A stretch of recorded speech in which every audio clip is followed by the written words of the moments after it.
IT industry খুব শীঘ্রই ধ্বংসের মুখে যাবে এবং আরার মতো প্রান্তিক লেভেলে যে ব্যবসায়ীগুণ আছে তারা কম হাইতে এক পর্যায়ে ব্যবসা বিলীন হয়ে যাবে।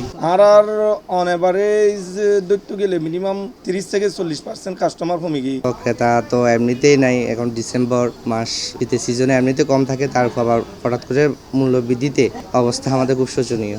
দর্শক, স্বর্ণর দামর মতোই বাড়তে আছে ল্যাপটপ, ডেস্কটপ সহ ইলেকট্রনিক্স ডিভাইসগুলোর অন্যতম গুরুত্বপূর্ণ অংশ এসএসডি মেমোরি প্রসেসর সহ মূল হার্ডওয়্যার গিন, যিনোর দাম কয়েক মাস আগেও আছিল আতর নাগালত, যা এখন প্রায় দ্বিগুণ।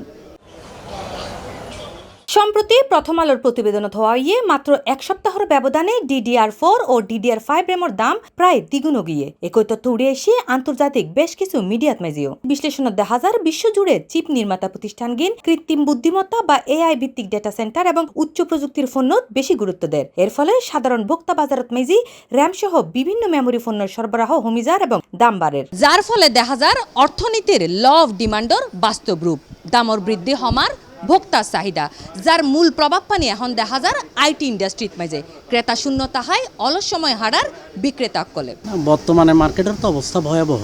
অন্য যদি মার্কেটে কিনে অবজার্ভ করেন দেখবেন যে মানে আর আইটি পণ্য বর্তমানে তুলনামূলক যে পরিমাণ প্রাইস বাইজি এই তুলনায় কাস্টমার ক্রেতা শূন্য মার্কেট। এই সময় মার্কেটত আগত ক্রেতা কল জানাই প্রয়োজনীয় এই হার্ডওয়্যারের দাম দ্বিগুণের হারণে তারা ফুজি চরম ভোগান্তিত মাইজি। প্রভাব অনেকটাই ফেলতেছে। আমার টাকা ম্যানেজ করতে কষ্ট হচ্ছে। যে আগে আমি চিন্তা করছিলাম 16 GB নিব, সে জায়গায় নিতে হচ্ছে 8 GB।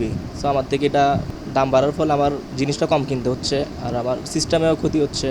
সিস্টেম কম্পোনেন্টগুলো ভালো করে কিনতে পারতেছি না, ওয়েট করে করে কিনতে হচ্ছে। আর যেহেতু স্টুডেন্ট মানুষ, আর বাজারে 30 থেকে 15 ভিতরেই তাহে বেশিরভাগই। তো আই যে বাজেট মানে 35 যায় যে ল্যাপটপ লইলাম, এই ল্যাপটপ পায় আজ সেম একই কনফিগারেশন, মানে ধরুন প্রসেসরও একই, র্যাম রমও একই জিনিস দ্বিগুণ মূল্য দিয়ে লম পড়ে। দ্বিগুণ বলতে ধরুন মিনিমাম 10 থেকে 15,000 মূল্য বেরিয়ে প্রতি ল্যাপটপে। যে ল্যাপটপ পায় আগে ধরুন 35 দিয়ে লইলাম, এই ল্যাপটপ এখন 70, মানে এই 1080 দাম, এই অ্যারাউন্ড দামে বেরিয়ে লম পড়ে। ব্যবসায়কল জানায় যন্ত্রাংশের দাম বাড়িবার হারণে কাস্টমার হোমি গিয়ে, যার ফলে ব্যবসা চালাই যাওয়া এখন অত্যন্ত চ্যালেঞ্জিং হয়ে ফুটছে। কাস্টমার মাইন্ড করে কাস্টমার বুঝার দেয় আর টিয়া বেশি লয় কাস্টমার, কিন্তু অ্যাকচুয়ালি ন কোম্পানি হলে যেরকম দাম বাড়ার হারাতে জিনিস দাম বাড়তি কাস্টমারের উপরে, এবং যার হারণে কাস্টমার আসলে লুট না পারে। দাম বাড়ার একটা আসলে সিস্টেম থাকা দরকার, কিন্তু কোনো প্রোডাক্ট আছে যেগুলো আপনার 1000 টাকারটা 1500 2000 এরকম না, 3 গুণ 4 গুণ দাম বাড়ছে।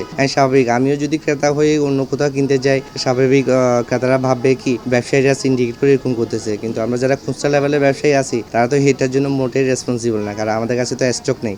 আমাদেরও বেশি দাম দিয়ে কিনতে হচ্ছে, আর বেশি দাম দিয়ে যখন কিনবো তো সেটা অবভিয়াসলি বেশি দাম দিয়ে সেল করতে হবে, তাই না? আর আসলে ব্যবসা একদম জিরো পর্যায়ে গিয়ে আর এক প্রকার এখন বইয়ের মশামারির অবস্থা, ব্যবসা তো টোটালি নাই। আর ব্যবসায়িক আসলে খুব ক্রান্তি লগ্ন পার ঘুরির এই মুহূর্তে, মানে খুবই ব্যবসা হারা বাড়াবে এই মুহূর্তে আসলে, মানে আর নিজেরা বাঁচি তখন দায়ী। এ বিষয়ে জানতে চাইলে বাংলাদেশ কম্পিউটার সমিতি চট্টগ্রাম শাখার চেয়ারম্যান দিদারুল আলম জুয়েল জানায় যন্ত্রাংশের দাম বাড়িবার পিছুতি আন্তর্জাতিক বাজারত হার্ডওয়্যারের দাম বৃদ্ধির পাশাপাশি দেশের উচ্চ শুল্ক এবং কররও ভূমিকা আছে। দাম বাড়ানোর ক্ষেত্রে বৈশ্বিকভাবে কিছু বিষয়, আন্তঃসম্পর্কিত কিছু বিষয়, বৈশ্বিক আন্তঃসম্পর্কিত বিষয় জড়িত অনর এন্ডে বৈশ্বিকভাবে চিপ, মেমোরি, স্টোরেজ সহ গুরুত্বপূর্ণ উপাদানের সরবরাহ ঘাটতি দেখা দিই হারণল দি অনর AI স্টোরেজ ডিভাইস এবং অনর ক্লাউড ইন বিশ্বের মধ্যে চাহিদা অতিরিক্ত বাড়ি বর্তমান পরিস্থিতিতে। সে তুলনায় আর উৎপাদন নাই, প্রোডাকশন নাই। তার ভিতরে অনর আরও কিছু বিষয়, আরও দেশীয় বিষয় জড়িত, কর, শুল্ক, বিভিন্ন সরকারি কিছু জটিলতা আছে, জিএন প্রভাব আর পণ্যের মধ্যে ফরকি। বোধজনীয় মনে করেন সিন্ডিকেট করিয়ে কৃত্রিম সংকট সৃষ্টি করা হইয়ে, তবে অ্যাসোসিয়েশন হওয়ার অভিযোগ পা গেলে উপযুক্ত ব্যবস্থা লওয়া হইব। এত দাম হয়তো অনেক অসাধু কিছু ব্যবসায়ী অবশ্যই আছে, সিন্ডিকেট যারা আছে যারা রাতারাতি, কারণ প্রতিদিন তো আর প্রোডাক্ট আসতেছে না দেশের বাইরে থেকে, তো প্রতিদিনই 200 300 400 500 করে দাম বাড়তেছে, এটা তো প্রতিদিন প্রোডাক্ট বাংলাদেশে আসতেছে না। তো এই জিনিসটা অবশ্যই আমি মনে করি যে যারা ইম্পোর্ট করতেছে তারা এগুলো সিন্ডিকেট করে বা প্রোডাক্ট কৃত্রিমভাবে সংকট ক্রিয়েট করে ওই জিনিসটা আমাদের সাধারণ ব্যবসায়ী যারা আছে, আমরা ছোটখাটো ব্যবসায়ী যারা আছি তাদের উপর একটা প্রেশার ক্রিয়েট করতেছে, ভোক্তাদের উপর একটা প্রেশার ক্রিয়েট করতেছে। এইটাই ভুক্তভোগী আমরা সাধারণ জনগণই। এখন ব্যাকুণের প্রত্যাশা সংশ্লিষ্ট কর্তৃপক্ষ দ্রুত সুসংগত তদারকি করিয়ে দাম নিয়ন্ত্রণ আনিব, যা সম্ভব হব সরকার ও অ্যাসোসিয়েশনের যৌথ উদ্যোগে।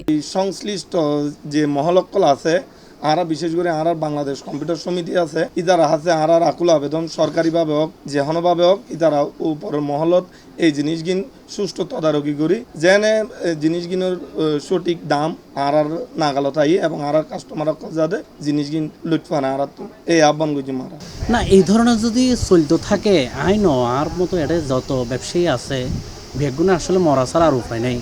বিভিন্নজন আর বিভিন্ন জায়গায় তুন টিয়া পয়সা ব্যাংক তুন টিয়া পয়সা লইয়ের ব্যবসা বাণিজ্য করি তো আসলে আর যদি বেশি না পারি তুলি তারা টিয়াগুন দিম কেন। প্রযুক্তি বিশেষজ্ঞসকলের আশঙ্কা এই সরবরাহ সংকটের প্রভাব উদা র্যামর মধ্যে সীমাবদ্ধ দায়িত্ব ন বরং আগামী দিনত স্মার্টফোন ল্যাপটপ সহ অন্যান্য প্রযুক্তি পণ্যতো এর প্রভাব পড়িব এবং দাম বাড়িব।